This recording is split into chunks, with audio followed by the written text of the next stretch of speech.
So, we finished the Amazing Digital Circus, and the finale was completely taken over by two characters, Jax and Caine.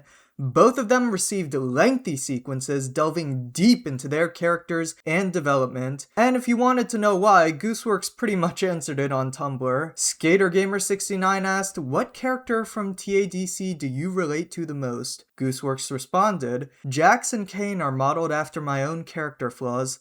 This show is me exorcising my demons." Like many creators nowadays, she is terminally online, and I say that very, very kindly. She's active on Twitter, Tumblr, Blue Sky, and formerly Reddit before they chased her off there for some drama reasons. Oh, and obviously she posts on YouTube as well. Also, like many creators, the way that she builds characters in a realistic fashion is by pulling from reality. For instance, take the iconic Luke Skywalker, Luke S, George Luke S. Out! Yes, believe it or not, Luke is also a self-insert as well, and this anecdote from Mark Hamill sort of proves it. The more you know, right? It's no surprise then that Gooseworx, having projected certain aspects of herself onto Jax, decided to leave very strong implicit hints as to Jax's own gender identity, that being as a trans woman, or at the very least, very much not a man. Yes, Jax never turns directly to the camera and says, "I, Leroy/Jax, am a transgender woman," but the show gets very close. The "Isn't she lovely?" montage, going into that more later, as well as Ribbit placing her bow on Jax's head instead of Jax's chest, which is a more feminine way of wearing it, are both meant to be strong hints towards this end. Additionally, Leroy in real life visiting Zubal's bar is meant to cue you in that this still applies to the real person outside of the circus. In case you didn't catch it, in this article that shows up, it states that the bar is a safe space for anyone to be themselves, which is a code for gay bar. We can also see from this tweet Gooseworx made that she transitioned when she was around 22 years old in 2017. This is the same year that the Amazing Digital Circus takes place, deepening the parallels between her and Jax. It's pretty clear that Jax is meant to be written as a sort of what if in the situation that Goose hadn't transitioned at that point in her life. It's odd to think that Gooseworx would simultaneously go for what is frankly an extremely bold choice, while simultaneously pulling back just short of making it explicit. In my opinion, it's not poor writing, but it does feel a tad safe. But honestly, that's just part of who Gooseworx is. In this interview video by Dovendraw, she goes into aspects of her duality. Before she was a professional creator, she was a firebrand experimenter.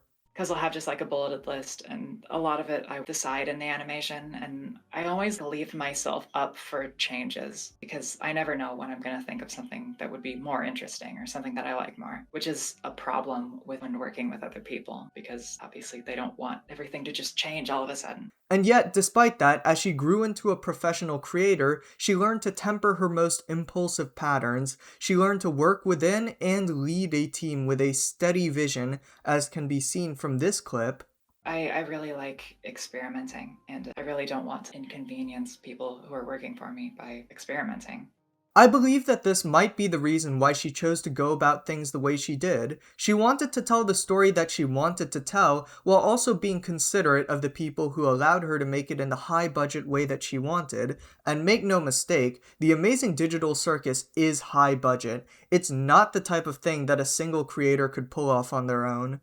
Of course, it also makes sense because Glitch Productions was trying to get as wide of a release as they possibly could, which could include countries that have a moratorium on LGBT issues. While in this tweet here, Gooseworx has claimed that she and the other creators have total and complete creative freedom, it's still quite possible that she's self-centered in order to get the movie made and distributed. I saw this compelling video that claimed that the iconic "Isn't She Lovely" needle drop was only possible due to the episode playing in theaters, as the estate wouldn't allow it to be used otherwise. Here's the relevant clip, but I'll leave the link to it in my description. Non-diegetic use for a limited theatrical run of a couple weeks, and and also because Glitch Productions is an Australian-based company. According to my supervisor, the fee for this production would have likely been actually quite low. They couldn't have gotten this theatrical run without the Stevie Wonder placement, and vice versa. That is absolutely my belief. Anyways, while I don't know how this works, this could add another level of scrutiny to the whole thing, since using that song would probably require negotiations with a third party regarding the context of its use. Is it better that a movie be somewhat censored in order to slip by and deliver its message, or would it have been better if Jax had just turned to the screen and talked about being trans instead of referring to it as a personal thing? In my opinion, there's arguments in favor of both.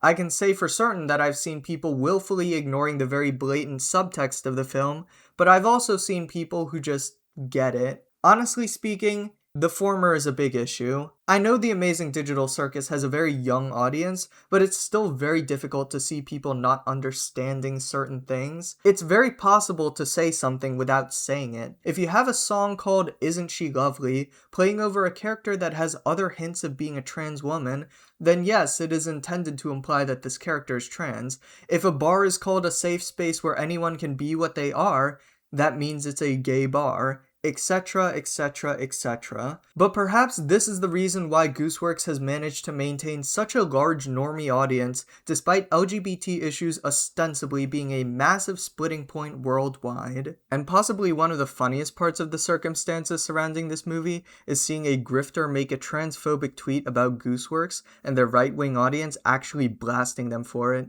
I really underestimated the universal appeal that this show has, and it's kind of insane that some actual transphobes are treating Goose better than some nominal allies.